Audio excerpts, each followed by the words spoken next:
क्या आपने कभी सोचा है कि अपराधियों को पकड़ने के लिए पुलिस को कितनी कड़ी मेहनत करनी पड़ती है? एक ऐसा मामला सामने आया जहां पुलिस ने खेतों में मजदूर बनकर काम किया, सिर्फ एक मकसद से, अपराधियों को पकड़ना।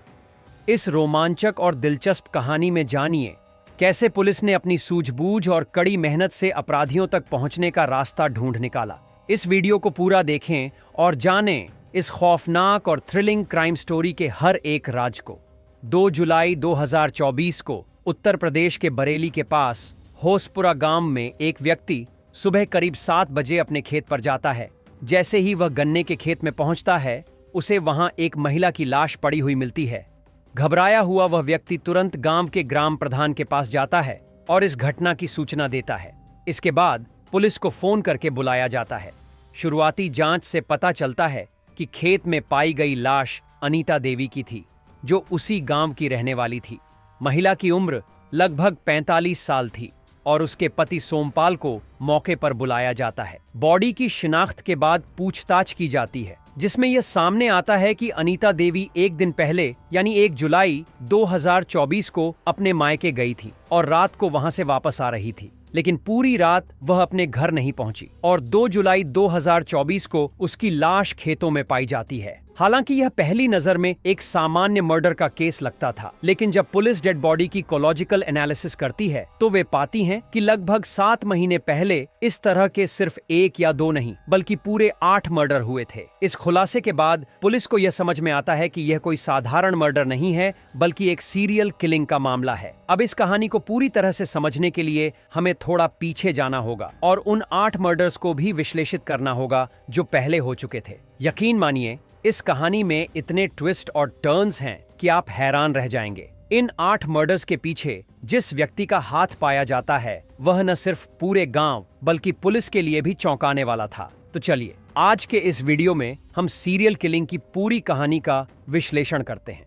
इस पूरी घटना की शुरुआत 5 जून 2023 से होती है, जब उत्तर प्रदेश के बरेली जिले के प्रतापपुर गांव में 50 साल की कलावती की लाश पाई जाती है। पुलिस जब डेड बॉडी की जांच करती है तो यह पता चलता है कि इस महिला की हत्या गला दबाकर की गई थी और इसके लिए उसकी साड़ी के पल्लू का इस्तेमाल किया गया था। हालांकि बाकी के मामलों की तरह यह भी एक सामान्य मर्डर का केस हो सकता था, लेकिन कुछ दिनों बाद यानी 19 जून 2023 को पास के कुलसा गांव में भी एक 50 साल की महिला धनवती की डेड बॉडी पाई जाती है। पुलिस को इस समय तक यह नहीं पता था कि पहले मिली डेड बॉडी और इस डेड बॉडी के बीच कोई संबंध है या नहीं। पुलिस दोनों डेड बॉडीज की जांच शुरू करती है। पुलिस की जांच एक अलग दिशा में जा रही थी, लेकिन पुलिस तब हैरान रह जाती है जब 30 जून 2023 को प्रेमवती नाम की 55 साल की महिला की लाश आनंदपुर गांव में मिलती है, जो बरेली के पास स्थित है। इसके बाद पुलिस को संदेह होने लगता है कि शायद इन मर्डर्स के बीच कोई कनेक्शन हो सकता है। हालांकि अब तक जो डेड बॉडीज मिली थीं, उनके पास से कोई ठोस एविडेंस नहीं मिला था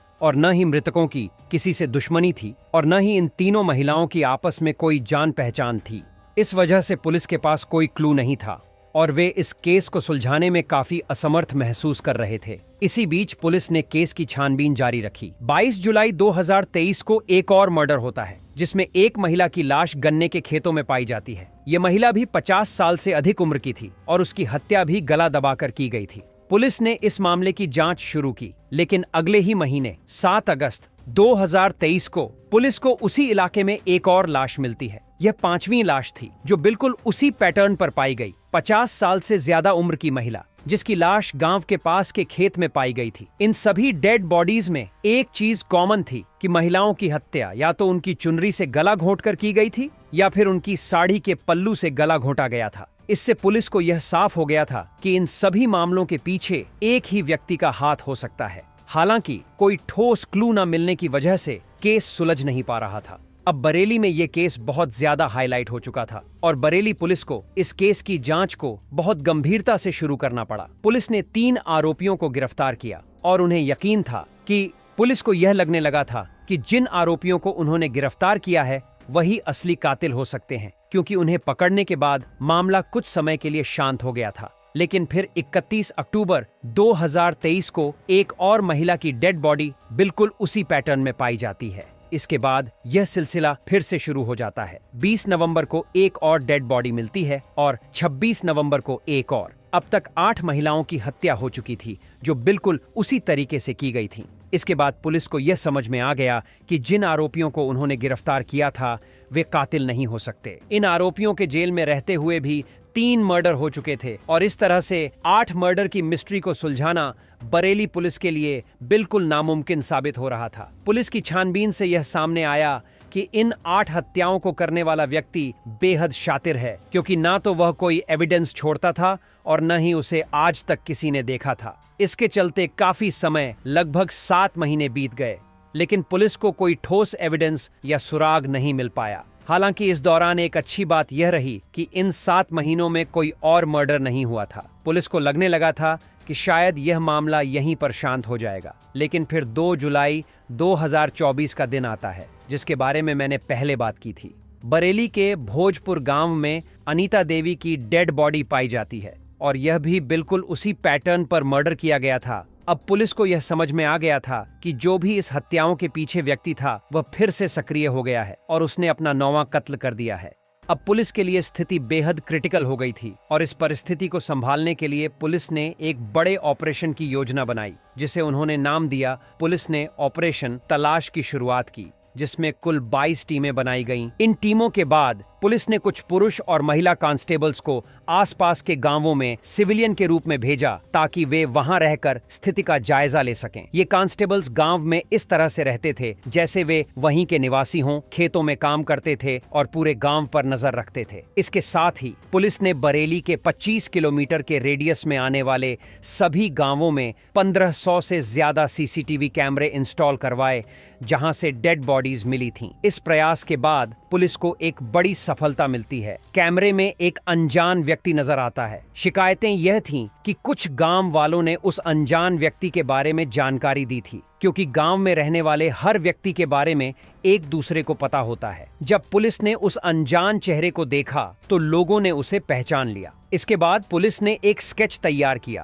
क्योंकि कई गांवों में उस व्यक्ति को देखा गया था। यह स्केच सभी गांवों में जारी किया गया और उन जगहों पर जहां उस व्यक्ति को देखा गया था वहां पर अनाउंसमेंट भी की गई कि कोई भी महिला अकेले घर से बाहर न निकले। इतने प्रयासों के बाद पुलिस को अंततः एक क्लू मिल ही गया। यह स्केच यह दिखाता था कि शायद यही वह हत्यारा है जो इन सभी मर्डर्स के पीछे था।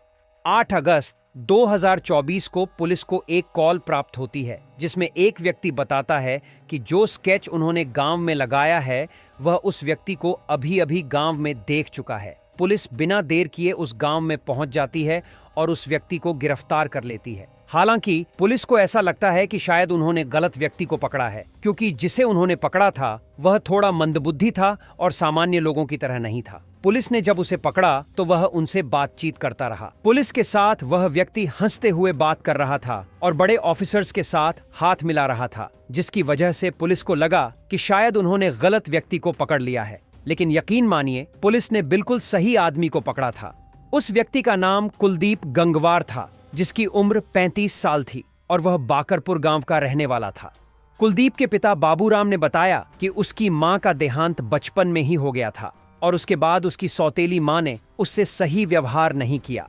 इस वजह से कुलदीप मानसिक दबाव का सामना कर रहा था और बचपन से ही थोड़ा मंदबुद्धि था, यानी वह सामान्य लोगों की तरह बहुत चतुर या क्लेवर नहीं था। 2014 में कुलदीप के पिता बाबूराम ने उसकी शादी करा दी थी, लेकिन 2 साल के अंदर ही वह अपनी पत्नी के साथ मारपीट करने के कारण उससे अलग हो गया था। कुलदीप ने बचपन से ही ऐसा माहौल देखा था जिसमें महिलाओं पर अत्याचार होते थे, क्योंकि उसके पिता अपनी मां के साथ भी हिंसा करते थे। कुलदीप ने अपनी बीवी के साथ भी वही व्यवहार करना शुरू कर दिया, जिससे उसकी पत्नी उसे छोड़कर चली जाती है। इसके बाद कुलदीप कभी अपनी बहनों के घर रहने चला जाता था। कुलदीप की 2 बहनें थीं और कभी-कभी वह अपने रिश्तेदारों के घर भी रहने चला जाता था। वह दिखने में थोड़ा मंदबुद्धि था और लोग उस पर तरस खाकर उसे खाना खिला देते थे और पुराने कपड़े दे देते थे। कुलदीप के पास न तो कोई मोबाइल था, न ही उसे आने जाने के लिए कोई साधन जैसे बाइक या साइकिल। वह पैदल ही यात्रा करता था और अपना सफर सड़क के रास्ते से नहीं बल्कि खेतों के रास्ते से तय करता था। पुलिस को यह सारी जानकारी मिल चुकी थी, लेकिन एक बड़ा सवाल अब भी बना हुआ था। आखिर इन 9 हत्याओं के पीछे कुलदीप का उद्देश्य क्या था? जब कुलदीप से पूछताछ की जाती है तो पहले पुलिस को यह यकीन ही नहीं हो रहा था कि वही असली कातिल है। लेकिन जब कुलदीप ने अपनी पूरी कहानी पुलिस को बताई तो पुलिस भी इस पर यकीन करने पर मजबूर हो गई कि इन सभी हत्याओं के पीछे कुलदीप का हाथ था। दरअसल कुलदीप ने बताया कि जब भी वह खेतों के रास्ते से गुजरता था और किसी महिला को देखता था तो वह उस महिला से शारीरिक संबंध बनाने की मांग करता था। जब महिलाएं इस मांग को नकार देती थीं, तो वह गुस्से में आकर उनका कत्ल कर देता था। कुलदीप ने जिन महिलाओं को अपना शिकार बनाया उनकी उम्र 45 से 50 साल के बीच थी। कुलदीप को यह पता था कि 45 से 50 साल की उम्र की महिलाएं उसका विरोध ज्यादा नहीं कर पाएंगी। जब वह उनसे शारीरिक संबंध बनाने की बात करता था और वे मना करती थीं, तो अपनी ईगो को ठेस पहुंचने के कारण कुलदीप उनका गला दबा दिया करता था या फिर उनकी चुनरी या पल्लू से उनका गला घोंटता था। पुलिस ने कुलदीप को सभी अपराध स्थलों पर लेकर जाकर उन घटनाओं को फिर से रिक्रिएट किया जहां उसने 6 हत्याओं को कबूल किया है। उसने यह स्वीकार किया कि उसने 6 हत्याएं की हैं, लेकिन बाकी 3 हत्याओं की जांच अभी भी पुलिस कर रही है। आसपास के गांव वालों का मानना है पुलिस को शुरू में यह शक था कि शायद उन्होंने गलत व्यक्ति को गिरफ्तार किया है, लेकिन जो एविडेंस पुलिस ने जुटाए हैं उनके आधार पर यह साफ हो गया कि कुलदीप ही असली आरोपी है। हर हत्यारे के बाद कुलदीप उस महिला का कोई न कोई सामान अपने पास ले जाता था, जैसे कि पल्लू का कोई टुकड़ा, बिंदी या फिर सिर में लगाने वाला क्लच, और ये सामान कुलदीप के पास से बरामद हुए थे। हालांकि जांच अभी भी चल रही है, लेकिन कुलदीप की गिरफ्तारी के बाद हत्याओं का सिलसिला रुक चुका है, जो यह साबित करता है कि असली कातिल वही था। कुलदीप को देखकर कभी भी यह नहीं लगता था कि वह इतना खतरनाक हो सकता है। यह थी बरेली का साइको किलर कुलदीप गंगवार। आप इस कहानी से क्या सीखते हैं? कृपया अपनी राय कमेंट में जरूर दें।